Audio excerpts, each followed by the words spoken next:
आज से 3 साल पहले जब मैंने ट्रेनिंग करना शुरू किया था तो मैंने बहुत सारी मिस्टेक्स करी थी। ऑब्वियसली उस टाइम पर बिगिनर से तो कुछ पता नहीं था कि क्या करना है, कैसे करना है। तो मैं चाहता हूँ कि आप लोग वो गलतियां ना करो और स्टार्टिंग से ही सही ट्रैक पर चलो ताकि आपको फास्ट रिजल्ट मिल सके। तो आज की इस वीडियो में हम 13 ऐसी मिस्टेक्स के बारे में डिस्कस करने वाले हैं जो अक्सर टीनेजर्स या फिर जो बिगिनर्स होते हैं वो जरूर करते हैं। तो फर्स्ट मिस्टेक आती है हमारी लैक ऑफ डाइट स्ट्रक्चर। ये शायद से नंबर 1 मिस्टेक है जो हर टीनेजर या बिगिनर्स करते हैं। वो क्या करते हैं, दूसरों को फॉलो करने लग जाते हैं और जो दूसरा बंदा डाइट ले रहा है वही फॉलो करने लग जाते हैं। फिर क्या होता है कि जब थोड़े से गेन्स आ जाते हैं तो वो क्विट कर देते हैं। वो सोचते हैं कि अब जैसे इतनी बॉडी बन गई तो बस अब इतनी ही रहेगी, लेकिन ऐसा नहीं है। स्टार्टिंग में जो प्रोग्रेस होती है वो थोड़ी फास्ट होती है, लेकिन अगर आप छोड़ दोगे तो उतनी फास्ट वो डाउन भी हो जाएगी। एज अ बिगिनर मैं आपसे ये एक्सपेक्ट बिल्कुल भी नहीं कर रहा कि आप कैलोरीज काउंट करो या मैक्रोस को ब्रेक डाउन करो, लेकिन ये एक अच्छा आइडिया हो सकता है कि आप खुद गूगल पर जाओ, रिसर्च करो, थोड़ी आर्टिकल्स पढ़ो न्यूट्रिशन से रिलेटेड, ताकि आपको बेसिक नॉलेज हो जाए कि आपको क्या खाना है, कब खाना है, कितना खाना है। और आप अपनी डाइट में हेल्दी फूड्स को इंक्लूड करो और हफ्ते 2 हफ्ते में आप 1-2 बार जंक फूड खा सकते हो, ऐसी कोई भी दिक्कत नहीं है। तो सेकंड मिस्टेक आती है लैक ऑफ ट्रेनिंग स्ट्रक्चर। तो जब मैं बिगिनर था तो मेरे पास कोई प्लान नहीं था कि मेरे को जिम में जाके कौन से बॉडी पार्ट को हिट करना है या कौन सा बॉडी पार्ट ट्रेन करना है। तो जब मैं जिम जाता था तो कोई भी दोस्त मेरे से पूछ लेता था कि यार आज कौन सा पार्ट हिट कर रहा है, तो मेरे को पता नहीं था कि मेरे को क्या करना है। तो मैं कहता था कि यार आज शायद से मैं चेस्ट हिट करूंगा। तो जब बिगिनर्स होते हैं तो कुछ पता नहीं होता कि क्या करना है, हमें कौन सी एक्सरसाइज करनी है, कब करनी है। तो आप लोगों के लिए मैंने फुल वीक वर्कआउट प्लान मैंने अपलोड कर रखा है, आप मेरी प्लेलिस्ट में आप चेक कर सकते हो। आई बटन में और डिस्क्रिप्शन में आपको लिंक मिल जाएगा। तो जब आपके पास कोई प्लान नहीं होता तो आपकी जो ओवरऑल बॉडी होती है वो अनबैलेंस रहती है। वो कैसे कि मान लो जैसे आपका लेग डे है और आपका जो फ्रेंड है वो बाइसेप कर रहा है, तो 90% चांस है कि आप लेग छोड़ के आप बाइसेप करने लग जाओगे उसके साथ। ऐसा होता है, मेरे साथ भी ऐसा होता था। तो हमेशा आपके पास एक प्रॉपर प्लान होना चाहिए जिम के अंदर एंटर करने से पहले। तो थर्ड मिस्टेक आती है ईगो लिफ्टिंग या फिर लैक ऑफ गुड फॉर्म। अब जो नए नए टीनेजर्स होते हैं उनमें भाई जोश होता है, फुल जुनून होता है, तो वो क्या करते हैं कि फुल हैवी वेट डाल लेंगे ना। उनको ये पता कि एक्सरसाइज को परफॉर्म कैसे करना है। ये गलती मैंने भी की थी, लेकिन मैंने ये गलती बहुत जल्दी सुधार ली थी।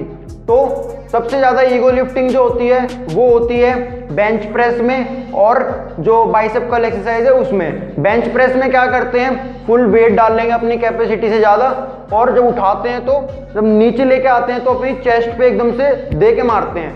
तो वो चीज़ बहुत ज़्यादा डेंजरस है, तो वो आपको नहीं करना है, ये सब आपको अवॉइड करना है। और जब उठाते हैं तो पूरी लोअर बैक वगैरह पे बहुत ज़्यादा प्रेशर आता है जो कि बहुत ही डेंजरस है, आपको इंजरी हो सकती है बहुत ही ज़्यादा। तो ये सब अवॉइड करें।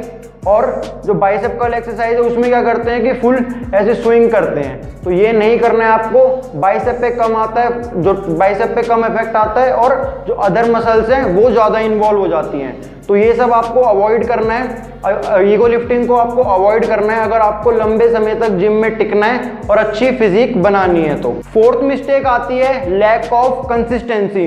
बहुत सारे जो टीनेजर्स होते हैं वो नए जिम में जाते हैं, 2-3 महीने जिम करते हैं, उसमें से भी 1 महीना वो छोड़ देते हैं या फिर स्किप कर देते हैं, है ना। तो उससे क्या होता है कि कंसिस्टेंसी नहीं रह पाती और फिर बोलते हैं कि यार मेरे को रिजल्ट्स नहीं आ रहे। तो भाई रिजल्ट्स कैसे आएंगे अगर आप 1 दिन जिम जा रहे हो, 2 दिन जा रहे हो, 1 दिन छोड़ रहे हो, फिर जा रहे हो 1-2 दिन, फिर 1 दिन आपने छोड़ दी। तो ऐसे छोड़ के अगर आप जिम जाओगे तो आपके जो रिजल्ट्स जो आपको चाहिए वो कभी भी नहीं आएंगे। तो आपको अगर रिजल्ट्स चाहिए अच्छे तो आपको कंसिस्टेंट रहना पड़ेगा अपनी डाइट, अपनी ट्रेनिंग और अपनी रिकवरी के साथ, तभी आपको जो रिजल्ट्स चाहिए वो आएंगे।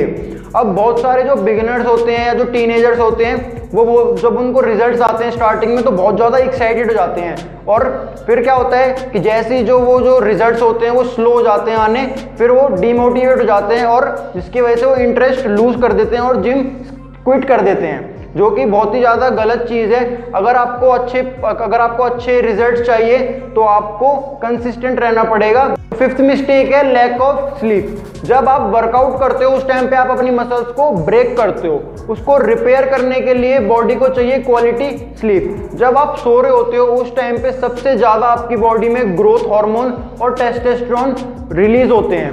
ये हार्मोन यूज होते हैं आपकी रिकवरी और आपकी मसल बिल्डिंग प्रोसेस में। और गुड नाइट स्लीप से आपके अंदर एक बढ़िया एनर्जी होगी अगले दिन के वर्कआउट के लिए।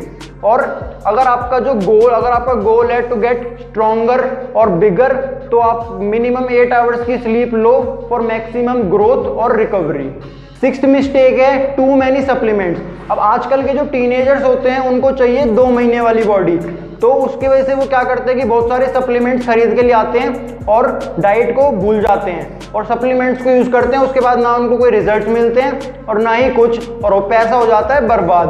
तो आपको स्टार्टिंग में आपको सप्लीमेंट्स को भूल जाना है, सिर्फ आपको मेन फोकस रखना है अपनी डाइट पे। आपको अगर सप्लीमेंट लेना ही है तो सिर्फ आप एक अच्छा सा वे प्रोटीन लोगे जो कि आपको हेल्प करेगा आपकी पूरे दिन की प्रोटीन की रिक्वायरमेंट को पूरा करने के लिए। अब इसका मतलब ये नहीं कि सिर्फ आप वे प्रोटीन ही लोगे। अगर आप अच्छी डाइट रखोगे तो आपका जो वे प्रोटीन है वो भी असर करेगा। अगर आप डाइट नहीं लोगे तो आपका वे प्रोटीन भी वेस्ट जाएगा। तो अगर आपको एक अच्छे रिजल्ट चाहिए तो मेन आपको डाइट पे फोकस रखना है। 7th मिस्टेक आती है फेलियर टू ट्रेन लेग्स। जो मैक्सिमम जो टीनेजर्स होते हैं वो लेग्स को स्किप कर देते हैं और करते रहते हैं, बाइसेप करते रहते हैं, ट्राइसेप कर लेंगे, चेस्ट कर लेंगे, लेकिन लेग्स को स्किप कर देते हैं। तो आपको लेग्स को स्किप नहीं करना है। अगर आपके जो लेग्स हैं अगर वो ग्रो नहीं हो रहे हैं, जैसे कि मेरे जो लेग्स हैं वो जेनेटिकली ग्रो नहीं होते हैं ज़्यादा, लेकिन इसका मतलब ये नहीं कि मैं लेग्स को स्किप कर दूं। अगर आपके भी ग्रो नहीं हो रहे हैं, अगर ग्रो हो रहे हैं तो अच्छी बात है, लेकिन अगर आपके ग्रो नहीं हो रहे हैं तो आपको स्किप नहीं करना है। क्यों? क्योंकि कम से कम अगर ग्रो नहीं हो रहे तो स्ट्रॉन्ग तो हो रहे हैं ना, तो आपको लेग्स को स्किप नहीं करना है। और जब आप लेग्स करते हो तो सबसे ज़्यादा आपका टेस्टोस्टेरोन बूस्ट होता है जब आप लेग्स की एक्सरसाइज परफॉर्म करते हो, जिससे आपको हेल्प मिलेगी आपकी अपर बॉडी को ग्रो होने में। तो आपको लेग्स को स्किप नहीं करना है। तो 8th मिस्टेक आती है कंपाउंड एक्सरसाइजेस को अवॉइड करना। अगर आप कंसिस्टेंट हो और अगर आप अच्छे से ट्रेन कर रहे हो फिर भी जो रिजल्ट्स हैं जो आने चाहिए वो नहीं आ रहे हैं। होता क्या है कि बहुत सारे जो टीनेजर्स होते हैं या बिगिनर्स होते हैं वो होते तो डेडिकेटेड हैं, लेकिन वो जो कंपाउंड एक्सरसाइजेज होती हैं, जो बिग लिफ्ट्स होती हैं, उनको अवॉइड करते हैं। क्यों? क्योंकि उसमें ज़्यादा मेहनत लगती है और वो जो मशीन वाली एक्सरसाइजेज होती हैं वो ज़्यादा करते हैं। तो अगर आपको बड़ा होना है, अपनी बॉडी को ग्रो करना है अच्छे से, तो आपको कंपाउंड एक्सरसाइजेस को अपनी वर्कआउट रूटीन में इंक्लूड करना पड़ेगा। क्यों? क्योंकि जब आप जो ये एक्सरसाइज होती है कंपाउंड, इसमें आपकी ओवरऑल बॉडी की जो मसल है वो एक साथ ट्रेन होती है। अब इनमें क्या है कि आप सबसे ज़्यादा वेट भी उठा सकते हो, तो जितना ज़्यादा आप वेट लिफ्ट करोगे उतनी ज़्यादा आपकी मसल की ग्रोथ हो। तो मैं आपको अपनी कुछ पर्सनल फेवरेट एक्सरसाइज बताऊंगा जो मैं हमेशा अपने वर्कआउट रूटीन में उनको रखता हूँ, तो आपको दिख रही होंगी, आप ये स्क्रीनशॉट ले सकते हो। तो 9th मिस्टेक है too many distractions in the gym. अब होता क्या है कि जो मैक्सिमम टीनेजर्स होते हैं एक सेट लगाएंगे, फोन निकाला, अपनी बंदी के साथ लग गए या फिर अपने दोस्त के साथ लग गए। तो भाई अगर आपको सच में अपनी अच्छी फिजिक बनानी है तो 1 घंटा आपको फोन को साइड में रखना है और अपनी ट्रेनिंग पर फुल फोकस रखना है। और मैं ये भी देखता हूँ कि जिम में क्या होता है 4-5 बंदों का ग्रुप आता है वर्कआउट करने। अब ऐसे वर्कआउट थोड़ी होता है, उसमें वर्कआउट कम ज़्यादा होती है। तो कोशिश करो कि या तो आप अकेले आओ या फिर साथ में एक पार्टनर हो, ताकि आप अच्छे से फोकस कर सको। 10th मिस्टेक आती है आपकी ओवर ट्रेनिंग। भाई माना कि नया नया जोश है, एनर्जी फुल भरी हुई है, लेकिन आपका जो वर्कआउट है वो 45 मिनट से ज़्यादा नहीं होना चाहिए। मैंने देखा है काफ़ी लोगों को, वो क्या करते हैं एक ही मसल ग्रुप को घंटों तक ट्रेन करते रहते हैं, जिसे हम ओवर ट्रेनिंग बोलते हैं। इससे क्या होगा कि आपकी मसल बढ़ेगी तो नहीं, घट और जाएगी। तो आपका जो वर्कआउट है वो 45 मिनट से ज़्यादा नहीं होना चाहिए, ठीक है। 11th मिस्टेक आती है no enough time between workouts. Maximum जो टीनेजर्स होते हैं या जो बिगनर्स होते हैं वो इस मिस्टेक को करते हैं। मैं भी करता था, तो मैं नहीं चाहता कि अब आप लोग भी इस मिस्टेक को करो। तो करते क्या है कि रेस्ट नहीं देते वर्कआउट्स के बीच में। क्या करते हैं, जैसे मान लो कोई बंदा है, वो उसका जो चेस्ट, आज उसने चेस्ट को हिट करा है, चेस्ट की वर्कआउट उसकी हो गई।